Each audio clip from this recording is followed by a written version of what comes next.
Boa tarde, senhoras e senhores, sejam todos muito bem-vindos ao Análises Renais, que está de volta com o Renan Santos. Boa tarde, senhor Renan, você levou muito seu pendrive pra lá? Olha, que viagem, meus amigos. Peço. Eu não vou pedir desculpa pra trás nenhum. Vou ficar parar com esse negócio de pedir desculpas e tal. Olha, só preciso dizer um negócio, tá? O que eu falei? Esse é pelo atraso. Ah, mas eu falei palavrão, cara. E isso é pra você ficar uma semana sem prestar Análises Renais. Nossa, cara, que coisa canalha. Olá, meus queridos amigos, estamos de volta aqui. Não dava pra apresentar o Análise Renais de lá, tá? Saibam que eu fui numa missão secreta para América, tá? Conversar com as pessoas que importam, tá? Lá. Ou seja, o chat aqui da live não importa. Que importam lá. Eu falei, as pessoas que importam lá. Ok. Claramente eu estou com, vamos dizer, retido de líquido, eu estou com uma cara inchada aqui. Eu praticamente não tomei água, dormi muito pouco e comi muito mal, porque era uma agenda pesada atrás da outra. Fui muitos eventos, muitas reuniões. Uau. Tô até cansado. Eu nem ia fazer essa live porque eu pousei. Cheguei em casa umas 3 e pouco da manhã, ainda tive que desfazer mala, tomar banho. Então eu tô meio grogueta, mas voltei. Voltei aqui, então quero conversar com vocês, tá?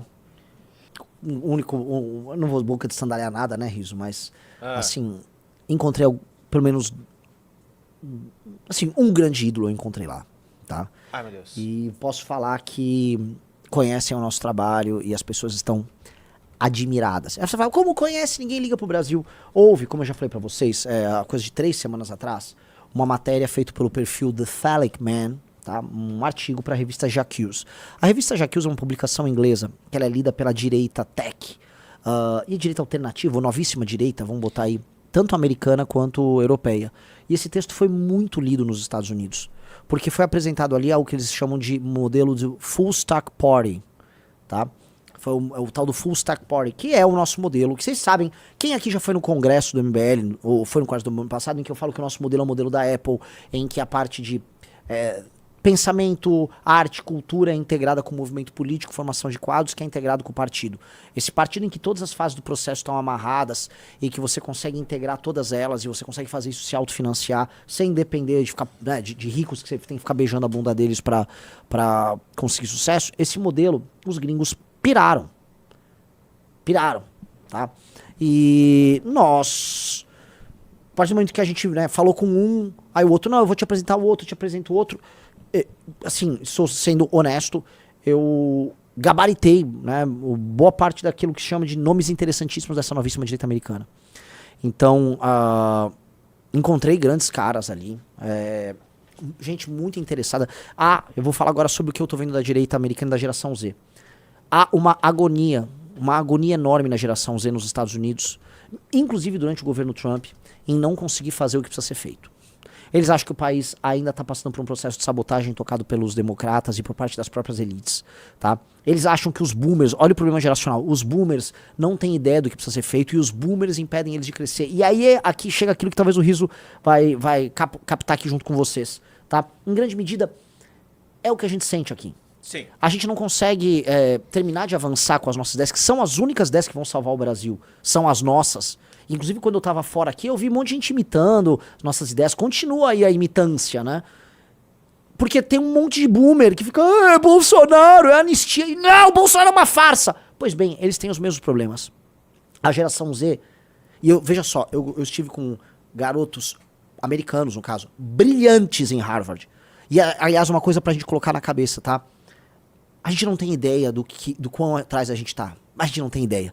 Eu fui em Yale, eu fui em Harvard, eu fui em Stanford, eu fui em Berkeley, eu fui em Georgetown. A gente não tem ideia do quão atrás a gente tá. Amigos, vocês não têm ideia. Aliás, toda aquela ideia também tem que acabar com as universidades. Cara, a gente precisa de uma universidade. Uma. Eles têm trocentas. Eu não consegui ir no MIT, não deu tempo. Meus amigos, o que eu vi, tá? E quem eu conversei, o nível, o sarrafo tá lá no céu. A qualidade desses jovens de direita nos Estados Unidos, meu Senhor Jesus Cristo, a gente não tem ideia.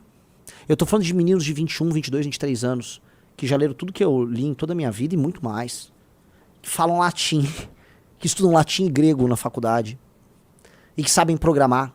O cara vai lá, estuda latim e grego, conhece todos os clássicos e abre uma startup e pega uma grana de venture capital. Eu tô falando desse tipo de vida. Aos melhores ali nos Estados Unidos, as possibilidades são infinitas. Infinitas. Porque você junta um grupo de rapazes inteligentíssimos e aí isso tudo é possível. Mas o que aconteceu, meus amigos? O que aconteceu? E aí, isso é o recado agora pra vocês, porque isso é muito inspirador, tá? Meu foco, eu não fui lá, né? Ficou o Eduardo Bolsonaro, fica lá grudado no Trump. Eu não fui na administração Trump. Eu não fui falar com gente da administração Trump. Eu fui falar com algo diferente que tá acontecendo. O que nós falamos, quando os caras leram o nosso artigo, todo mundo que eu encontrei nessas faculdades basicamente leu esse artigo e foi o tema das conversas.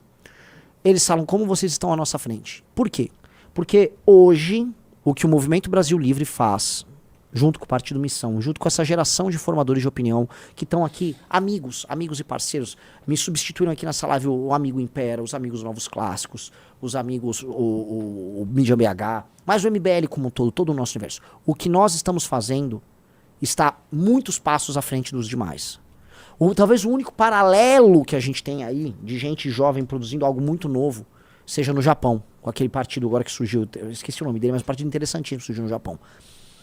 Nós somos, de acordo com eles, não estou falando da gente, nós somos a fórmula que vai poder acelerar o crescimento da geração Z e a entrada da geração Z na política para fazer a troca geracional, porque eles concordam, assim como nós, que há um problema de uma gerontocracia, né, de um país governado por velhos com ideias velhas erradas, conceitos velhos errados, perspectivas velhas erradas, precisam ser trocadas urgentemente. E a real é que eu fui conversar com esses rapazes em todos os lugares e essas pessoas foram muito generosas com as nossas ideias, eu aprendi coisas incríveis com eles. Mas nós não estávamos lá numa posição, que é a posição do terceiro mundista, que vai lá aprender e ficar pedir coisas. Eu não pedi nada pra ninguém. Eu não sou esse tipo de pessoa, eu não peço. Eles foram aprender com a gente também. E os caras... Eu conversei com gente de menos de 30 anos com investimento ziliardário aí, tá? Em São Francisco e tal.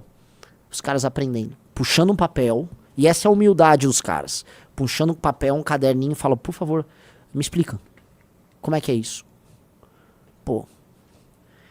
Isso, né? Porque a gente é muito criticado aqui no Brasil. Até, às vezes, assim, entre amigos, a gente é criticado pela nossa estratégia. Até membros do MBL, às vezes a gente que é eleita não gosta da estratégia, né? A gente tem que acreditar no que a gente tá fazendo, galera. A gente tem que acreditar, assim, definitivamente a gente tem que acreditar no que a gente tá fazendo, porque gente fora do Brasil, no lugar onde as coisas importam pro mundo, estão olhando pra gente com, pô, esses caras estão fazendo algo de muito novo, algo de muito interessante lá no país deles. E isso, pra mim, não é uma sensação legal, porque aumenta pra caramba a pressão. Tipo, eu falei, cara, a gente não pode dar errado, o que a gente tá fazendo não pode dar errado. Definitivamente, o que nós estamos fazendo não é, assim, é único e nós não temos a menor possibilidade de falhar. Né? Quando eu chamo de possibilidade, eu vou até mudar, nós temos o direito de falhar. Então, a gente foi de Harvard, fomos depois para São Francisco. São Francisco, a gente conheceu boa parte daquilo que chamam de direita tech. Conhecemos pessoas brilhantes, tá? E aí eu volto com algumas impressões sobre essa direita que é quase como se fosse um diário de bordo aqui. Eu não vou dar nome de ninguém, tá? Não vou dar nomes.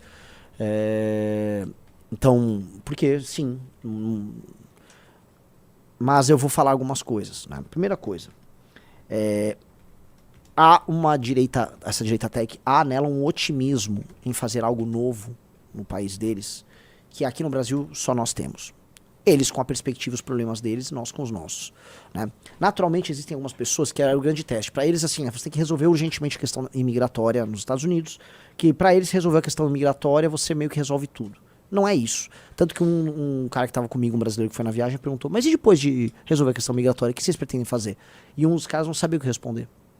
Outros, porém, nessa direita tech, eles têm uma visão tão otimista do que os Estados Unidos podem ser, do uso e do fato de colocar a tecnologia a serviço de obras públicas, serviços públicos, uma nova ideia do papel americano para o mundo, tá?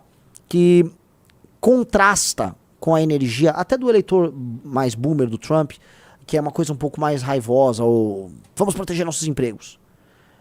Essas pessoas são pessoas muito especiais, amigos. Porque a gente conhece essa história do Vale do Silício, boa parte dessa galera que tá na costa oeste, né? Agora tô falando da galera de São Francisco, que ficou de esquerda, né? A gente sabe que o mundo da tecnologia era toda à esquerda. E esse mundo ele tá tendo uma forte inflexão à direita, tá? E essa forte inflexão à direita tá vindo com um otimismo em aplicação de tecnologias para tornar o mundo um lugar mais incrível. Não é só um mundo melhor, é mais incrível. Eles estão falando em voltar a ter obras monumentais, prédios monumentais, uso de novas arquiteturas, tecnologia aplicada à arquitetura, tecnologia aplicada à administração das cidades. Eles estão, como eu volto a falar, num surto de otimismo. Os melhores momentos da humanidade é quando você consegue uma renovação ideológica que vem junto com um surto de otimismo na sua aplicação. E isso eu reparei ali na galera, esse surto de otimismo. Só que é um surto de otimismo que é acompanhado da parte, especialmente dos jovens mais intensos, vamos colocar aí, de uma ansiedade bizarra em ver que você tem possibilidades incríveis, mas você não consegue sair do lugar. Eu entendo isso porque, por mais que eu não me coloque nessa posição de um cara brilhante, igual esses caras são, não me coloco, eu tenho que ser muito humilde nisso. Eu trabalho com algumas pessoas que são brilhantes, inclusive pessoas que poderiam muito bem estar no meio desses caras ali. E a gente sabe, assim, que a gente tem essa mesma angústia. Quando a gente vê as ideias que a gente tem sobre desfavelização, transformar favelas em bairros no Brasil, que isso é uma coisa que eu expliquei demais pros gringos, cara, é isso. Yeah! Vem um desespero em saber, cara, as pessoas não estão prontas pra votar nisso. As pessoas não querem votar nisso, as pessoas querem discutir besteira, né? Quero discutir travesti de um lado, ou anistia do outro. Isso não é um assunto, definitivamente. Pô, não é um assunto. E eles ficam com essa agonia. Tipo, a América pode ser muito maior e a gente aqui, só com esses papos de boomer. Mesma coisa aqui a gente. Então, é um misto de auto-otimismo com uma agonia e um desespero em não ter meios de ação. E aí o nosso papel pra eles, porque isso foi muito legal, foi falar, calma aí. A gente tá descobrindo um caminho aqui. Aí os caras, eu tô concorrendo a presidente, eu vim do nada, apareci em pesquisas com 2%, 3%. É que eu já tinha tava voltando pro Brasil. Isso é uma pesquisa que eu tô com 9 em Manaus, no cenário com o Tarcísio. E no cenário que tá com um monte de candidato de direita, eu tô na frente do Zema e do Caiado, ambos governadores. Sendo eu próprio do movimento falido, do grupo falido. Eles, tô falando de gente inteligente. Eles, cara, qual é o breakdown aí da pesquisa? Você vai bem, homens, jovens... Assim, é justamente daí que escala. E eu, sim. Então, o otimismo é gigante. Quando eu mostrei o trabalho do Kim pros caras, os caras, meu Deus, existe um cara... Quem é este Kim? Quem é este guy? Aí quando eu mostrei... Vai no Instagram da Amanda, a foto da Amanda que prendeu matou. Quando eu contei, eles falaram assim, mas qual é o... Né, pro Trump tem o Make America Great Again. Pro Obama era Change. Qual é o seu motto, né? Qual é o seu slogan? Aí eu falei, Arrest and Kill. Que é prendeu matou. Oi? Aí você duvida? Aí eu botei essa foto da Amanda. Inclusive, essa aqui é a nossa vereadora, tá? E ela anda com uma camiseta escrito prendeu, matou. Eles falam assim, mas eles vão ameaçar de morte. Eu falei, sim, eles já estão ameaçando ela de morte. E eles, mas ela tirou essa foto mesmo assim. Vocês não têm medo de morrer? Eu falei, cara, medo todo mundo tem. Agora, morrer é uma inevitabilidade. E ainda tem um ponto, se você morrer lutando pelo que você acredita, foi uma morte maior do que uma vida bem vivida. Então... dane-se, né?